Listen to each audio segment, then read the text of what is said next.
High friends, welcome back to my channel. இன்றைக்கி நம்ம பார்க்க போகிற வீடியோன்னு பார்த்தீங்கன்னா, முனிவரின் சாபம் நீக்கி முக்தி அளித்த ஈஸ்வரன் பற்றி தான் இந்த வீடியோவில் பார்க்க போகிறோம். புட்கரம் என்ற தலத்திலேயே மங்கன முனிவர் என்பவர் பிறவி பெருநோய் நீங்கி பேரானந்த வாழ்வு பெறும் எண்ணத்தவராக அரிய தவம் மேற்கொண்டார். ஒரு நாள் சிவபூஜை செய்வதற்காக புத்திர புஷ்பம் சேகரிக்க சென்றபோது உடலில் முட்கள் கிழித்துவிட்டது. கிழித்த இடத்தில் தீய நாற்றமுள்ள செந்நீர் ஒழுகாமல் நறுமணத்தோடு நீர் வெளிவந்தது. இங்கனம் நேர்ந்தது என் தவத்தால் என்று அறிந்து பேருவகை கொண்டார். காடெல்லாம் குதித்து திரிந்தார். அப்போது அந்த காட்டில் தவம் செய்து கொண்டிருந்த தூமப்பவர் என்பவர் மீது மங்கனருடைய கால் பட்டுவிட்டது.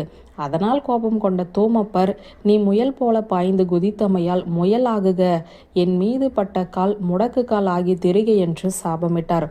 தன்னுடைய தவறுக்காக மிகவும் வருந்திய மங்கனர் தூமப்பரை பணிந்து மன்னித்து வேண்டினார்.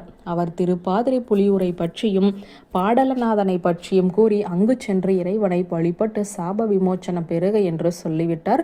மங்கன முனிவர் முடக்கால் முயலாகி பற்பல இடங்களில் பற்பல ஆண்டுகள் வருந்தி திரிந்து இறுதியில் பாடல் வனத்தை அடைந்தார். அன்று கார்த்திகை சோமவார திங்கட்கிழமை. ஆதலால் தொண்டர்கள் தோரண விளக்கிட்டு வழிபாடு செய்து கொண்டிருந்தார்கள். முன்னை நற்பேறு வந்தோற்ற காரணத்தால் சிவகர தீர்த்தம் முதலிய தீர்த்தங்களில் நீராடி சிவம் பரம்பொருளை தரிசித்து அந்த வனத்திலேயே தங்கியிருந்தார். ஒரு நாள் நாய் துரத்த அச்சம் கொண்ட முடக்கால் முயல் பாதிரி மரத்தின் அடித்தூறு தன் மீது தாக்குமாறு ஓடியது.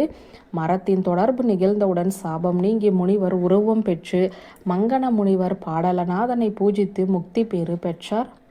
வியூவர்ஸ், இந்த வீடியோ உங்களுக்கு பிடித்திருந்த லைக், கமெண்ட், ஷேர் பண்ணுங்க. நன்றி.